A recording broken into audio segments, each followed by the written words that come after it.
Hello everybody, welcome to दृश्य academy. दृश्य academy में आप सभी का स्वागत है।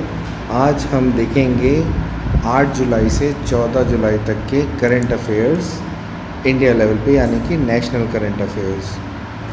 पहला जो इम्पोर्टेंट न्यूज़ है, 8 जुलाई को विजिटर्स अवार्ड 2021 के विजिटर्स अवार्ड दिए गए हैं। इस बात का ध्यान रखिएगा। इस बार की विजिटर्स अवार्ड की थीम थी टिकाऊ विकास के लिए शिक्षा, एक बेहतर विश्व का निर्माण करना। ये इस बार की थीम थी, एक बेहतर विश्व का निर्माण करना, टिकाऊ विकास के लिए शिक्षा। ठीक है, इसमें कुल 5 विषयों पर ब्रेनस्टॉर्मिंग की गई या विचार विमर्श किए गए, और इसमें 3 क्षेत्रों में इनोवेशन पे, रिसर्च पे और टेक्नोलॉजिकल डेवलपमेंट पे 3 विषयों पे पुरस्कारों का भी वितरण किया गया। इस बार के इनोवेशन अवार्ड से प्रोफेसर विवेक सिंह को, जो कि फ़िज़िक्स डिपार्टमेंट में हैं, उनको सम्मानित किया गया है। इनको ये जो पुरस्कार दिया गया है, आपको ये याद रखना है कि ये किस लिए दिया गया है। इनको दिया गया है ये इनोवेशन के लिए, और इन्होंने इनोवेशन में क्या किया था, तो इन्होंने सिलिकॉन फाइबर शीट के उपयोग के द्वारा रेजिस्टिव प्लेट चैम्बर के लिए इंडिजिनस चार्ज पिकअप पैनल विकसित करने के काम को किया था। तो ये इनका इनोवेशन था, जिसके लिए इनको ये अवार्ड दिया गया है। इसके अलावा ये जो अवार्ड है, ये रिसर्च, फिज़िक्स के क्षेत्र में रिसर्च के लिए डॉक्टर सुरजीत धर को दिया गया था। इन्होंने soft matter and liquid crystal, Hindi में भी soft matter and liquid crystal ही दिया गया है, इसमें इनके योगदान के लिए इनको ये अवार्ड दिया गया है। ठीक, इसके बाद मोहम्मद लतीफ़ खान, प्रोफेसर मोहम्मद लतीफ़ खान को भी अवार्ड दिया गया है। इनका रिसर्च जो था वो बायोलॉजी साइंस के क्षेत्र में था, बायोलॉजिकल साइंस के क्षेत्र में था। ठीक है, तो इसके अलावा 2 लोगों को और अवार्ड दिए गए हैं इसमें। एक है टेक्नोलॉजिकल डेवलपमेंट के लिए प्रोफेसर के.सी. जेम्स राजू को, फ्रीक्वेंसी माइक्रोवेव डिवाइस यूजिंग फ्लोरो इलेक्ट्रिक थिन फिल्म, इसका डेवलपमेंट इन्होंने किया है, जिसके लिए इनको ये अवार्ड दिया गया है। और उसके अलावा रिसर्च के लिए ही एक और अवार्ड दिया गया है। एक फ़िज़िक्स साइंस के प्रोफेसर हैं, जिनका नाम है प्रोफेसर अनुनय सामंत, इनको भी ये अवार्ड इस बार दिया गया है।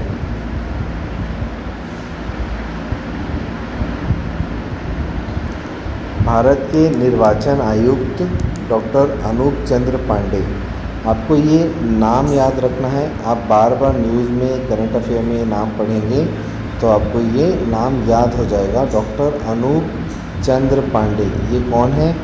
ये chief election commissioner of India हैं, भारत के मुख्य निर्वाचन आयुक्त हैं। इनको अभी अभी इन्होंने विज़िट किया है उज़्बेकिस्तान। वहाँ पे प्रेसिडेंट के जो इलेक्शन होने वाले थे, उसके विषय में इन्होंने वहाँ पे विज़िट किया था। इसके अलावा जो दूसरा चीज़ आपको देखना है, वो रक्षा मंत्रालय से है, HAL से है। यहाँ के रीजनल ऑफिस को कुआलालंपुर में खोला गया है। इससे इंडिया और मलेशिया के बीच डिफेंस इंडस्ट्री के क्षेत्र में संबंध जो है वो मजबूत होंगे।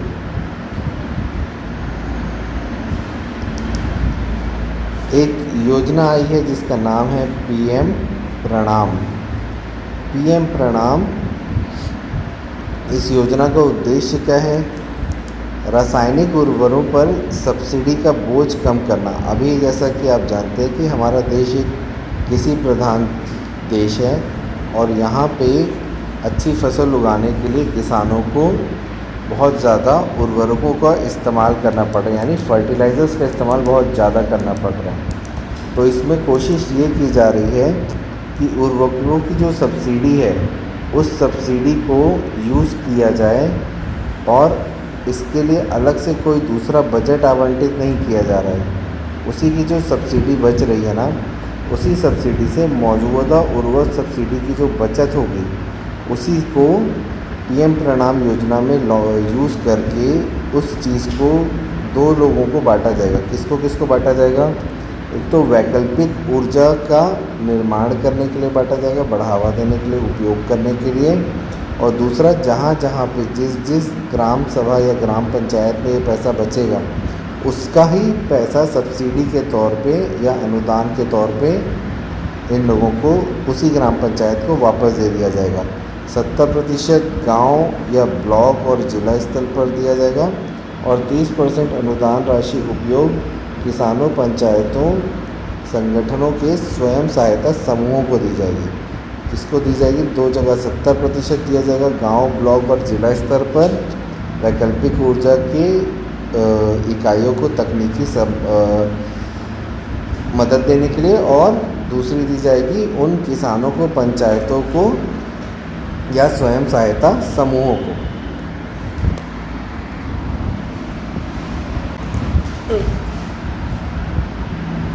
यही सेम चीज़ आप इंग्लिश में भी पढ़ सकते हैं अगर आपको पीएम प्रणाम योजना इंग्लिश में पढ़ना है तो।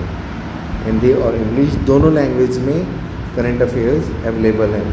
देखिए, प्रोडक्ट अंडर वन डिस्ट्रिक्ट, मतलब एक डिस्ट्रिक्ट में एक प्रोडक्ट, ये एक स्कीम चला रही है केंद्र सरकार। इसमें आपके लिए, छत्तीसगढ़ के लिहाज से महत्वपूर्ण ये है कि बेल मेटल क्राफ्ट जो है हमारे बस्तर क्षेत्र का, छत्तीसगढ़ से उसको इसमें शामिल किया गया है। बस्तर के बेल मेटल धातु शिल्प को इसमें शामिल किया गया है। एक डिस्ट्रिक्ट एक प्रोडक्ट के जो हैंडलूम और हैंडीक्राफ्ट को प्रमोट करने की भारत सरकार की स्कीम चल रही है, उसके अंतर्गत छत्तीसगढ़ के बेल मेटल को शामिल किया गया है।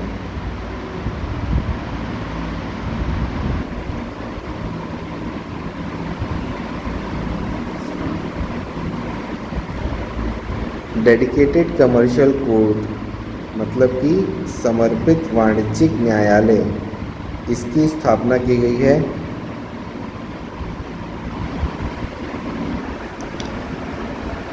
इसमें होगा ये कि जो random automated case allocation system है उसे लागू किया गया, यानी कि अब जो केसेस हैं वो जजेस को रैंडमली अलॉट होंगे बिना किसी भी मानवीय हस्तक्षेप के।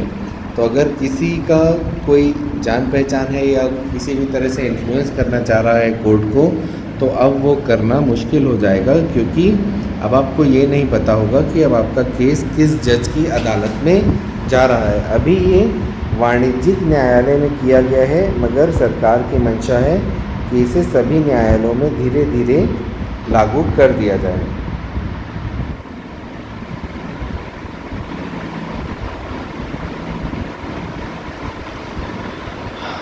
भारत में विश्व की नवीनतम स्टील रोड तकनीक विकसित की है।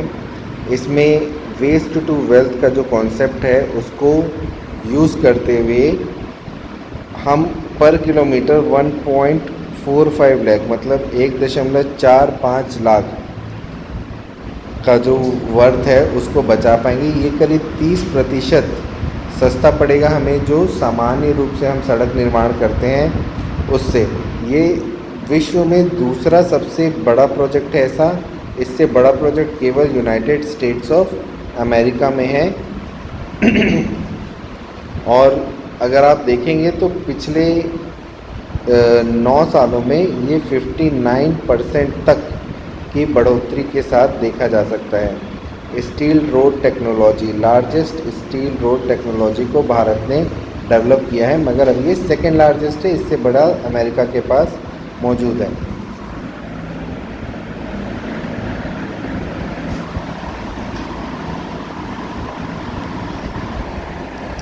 जैसा कि आप जानते हैं कि भारत इस बार G20 की अध्यक्षता कर रहा है, तो G20 के वर्किंग ग्रुप की, कल्चरल वर्किंग ग्रुप की तीसरी मीटिंग जो है वो हम्पी कर्नाटका में शुरू हुई है। इसमें मुख्यतः 4 मुद्दों पे बात की जा रही है। सांस्कृतिक संपत्ति का संरक्षण और उसका रेस्टोरेशन या पुनर्स्थापन, सतत भविष्य के लिए जीवंत विस्तार को दोहराया जा रहा है इसमें। और यही तो इसके मेजर इम्पोर्टेंट पॉइंट्स हैं। इन्हीं दोनों पॉइंट्स को लेके यहाँ पे 2 दिन के संगोष्ठी का भी आयोजन किया जा रहा है। इसी मीटिंग के दौरान लाम्बी आर्टिशंस, ये एक तरह का आर्ट वर्क होता है, आप यहाँ पे देख सकते हैं, ये है लाम्बी गांव। इसी क्षेत्र में कर्नाटका के ये जो हैंडीक्राफ्ट है ये बेसिकली किया जाता है यहाँ के बंजारा ट्राइब्स के द्वारा। तो यहाँ की जो बंजारा ट्राइब्स हैं उन्होंने एक विश्व रिकॉर्ड बनाया है G20 के सम्मेलन के दौरान 10 जुलाई को। गिनीज वर्ल्ड रिकॉर्ड में इनका नाम दर्ज किया गया है।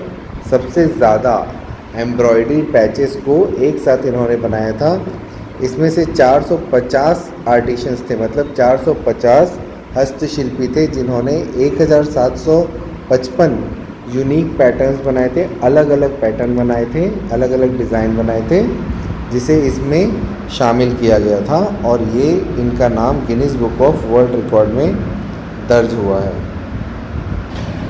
देखिए, अभी कुछ समय पहले हमने आपको बताया था कि HAL का एक यूनिट खुली है, एक रीजनल यूनिट खुली है। कहाँ पे? मलेशिया में, कुआलालंपुर में। तो उसी के सिलसिले में अगर आप ध्यान दें तो रक्षा मंत्रालय के लोग और ख़ास तौर पे रक्षा मंत्री मलेशिया के प्राइम मिनिस्टर, वहाँ के डिफेंस मिनिस्टर और फाइनेंस मिनिस्टर से मिल रहे हैं। Malaysia India defence corporation committee के तहत यहाँ पे Malaysia India defence corporation committee, MIDCOM बोलते हैं जिसको, इसमें भारत और मलेशिया के बीच सैन्य सपोर्ट और डिफेंस पे मैन्युफैक्चरिंग को बढ़ावा दिया जा रहा है।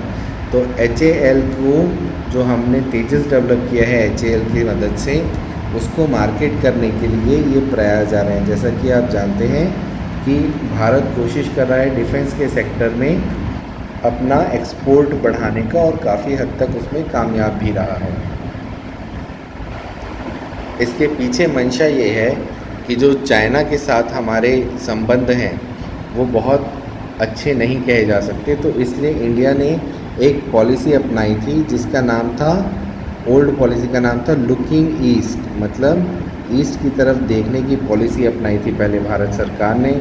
इस पॉलिसी में ये था कि हम ईस्ट के देशों, मतलब जो साउथ ईस्ट एशिया है, उन देशों पे नज़र रख रहे थे या उनके बायलैटरल डिप्लोमेटिक अप्रोच पे नज़र रख रहे थे कि वो चाइना के साथ किस तरह का संबंध मेंटेन कर रहे हैं।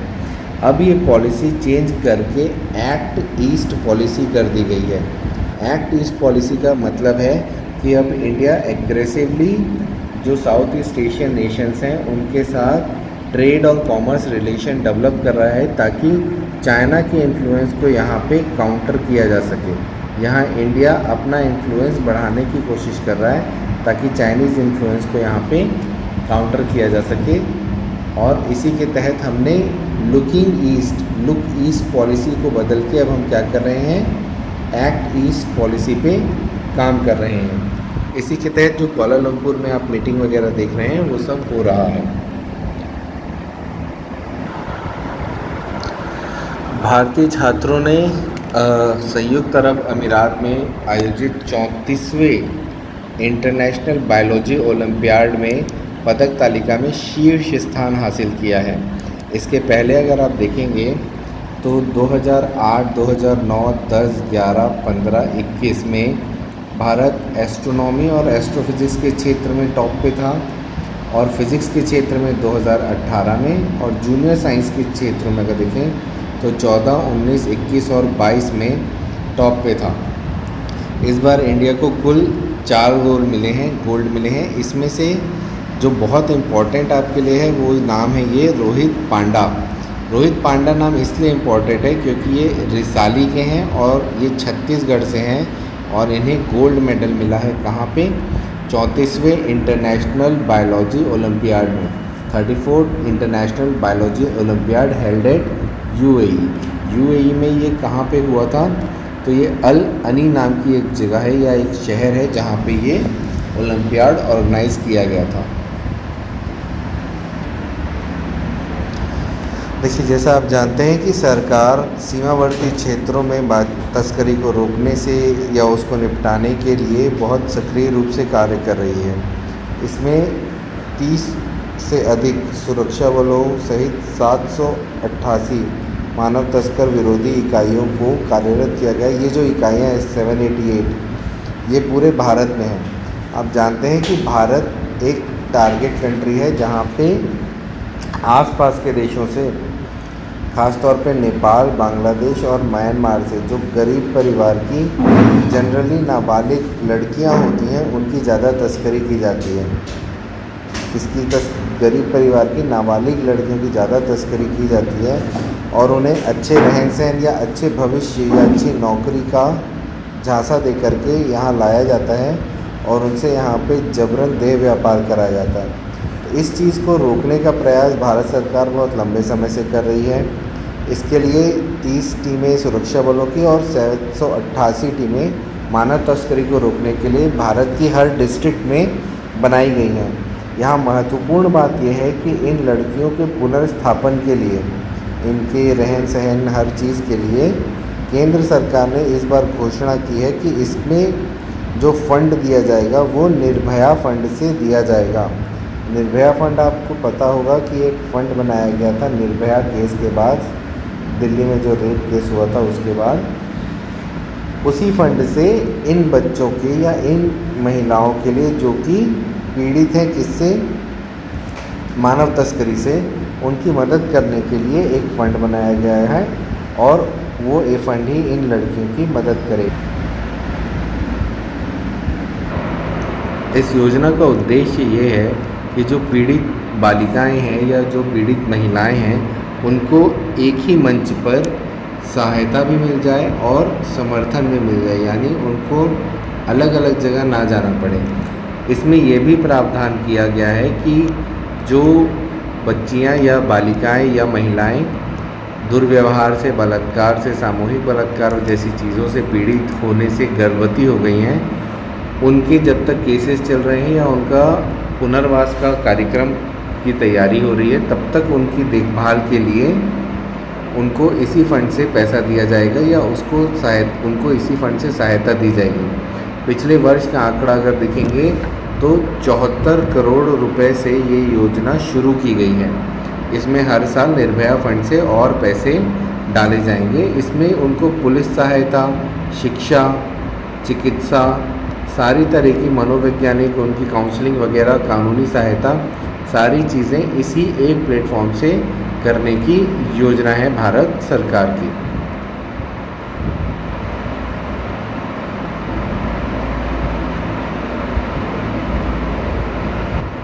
अगर इस योजना में पात्रता देखें तो पात्रता है कि जो भी इसमें विक्टिम है उस बालिका की उम्र 18 वर्ष से कम होनी चाहिए। पॉक्सो एक्ट के अधिनियम की धारा 3 में केस रजिस्टर होना चाहिए। मगर अगर इसमें और अन्य प्रावधान आप देखेंगे तो ये ज़रूरी नहीं है कि उस बालिका के पास एफआईआर की कॉपी हो। अगर एफआईआर की कॉपी नहीं भी है तो भी उसे मदद दी जाएगी, मगर ये जो जिम्मेदार व्यक्ति है या जो भी जिम्मेदार अधिकारी है उसका कर्तव्य होगा कि वो इसकी एफआईआर कराए, केस दर्ज कराए और इसमें कार्य हो। देखभाल के लिए बाल गृह द्वारा पालन किया जाएगा उसका। इसी तरह की अन्य चीज़ें, मतलब ऐसे किसी भी विक्टिम को हर तरह से सपोर्ट किया जाएगा, चाहे उसके पास कोई डॉक्यूमेंटेशन हो या ना।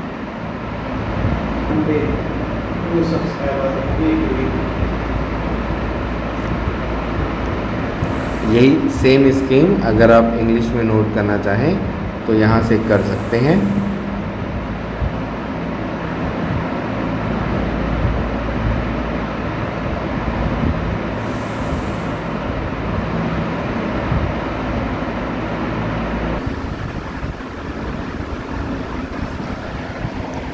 समुद्री क्षेत्र को मजबूत करने के लिए सागर संपर्क नाम का एक सैटेलाइट प्रोग्राम लॉन्च किया गया। इसमें differential global navigational satellite system को इनॉग्रेट किया गया है।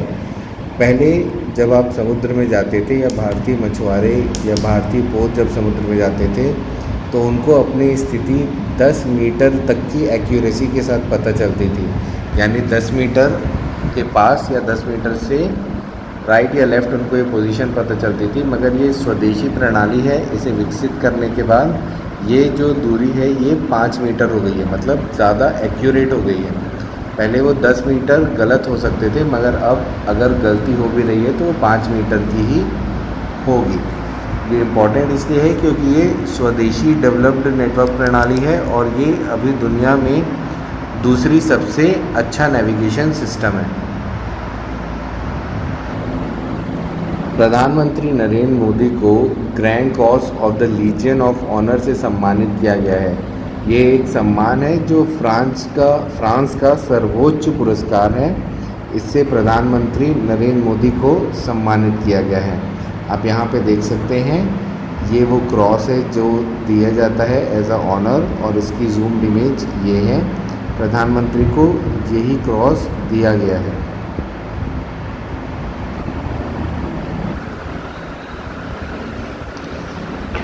ऑपरेशन सदर्न रेडीनेस 2023 में भारतीय सुनैना जहाज़ ने हिस्सा लिया।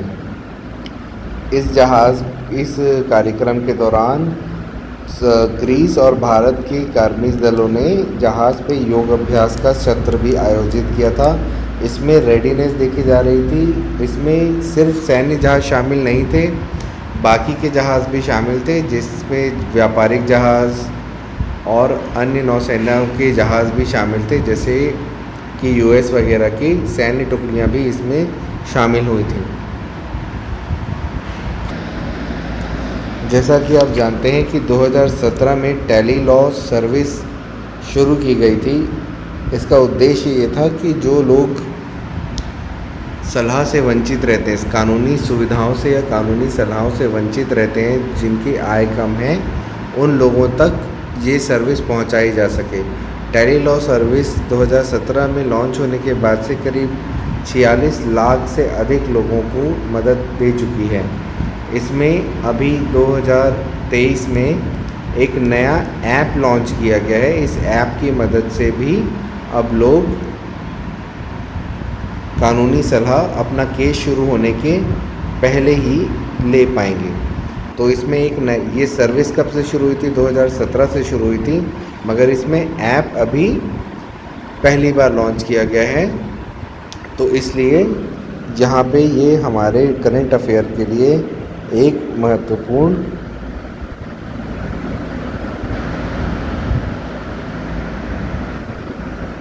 ठीक है। तो आज के लिए इतना ही। आगे और नई योजनाएं लेके फिर मिलते हैं आपसे बहुत ही जल्द। दृश्य अकेडमी को लाइक करें, सब्सक्राइब करें और शेयर करें। Happy studying.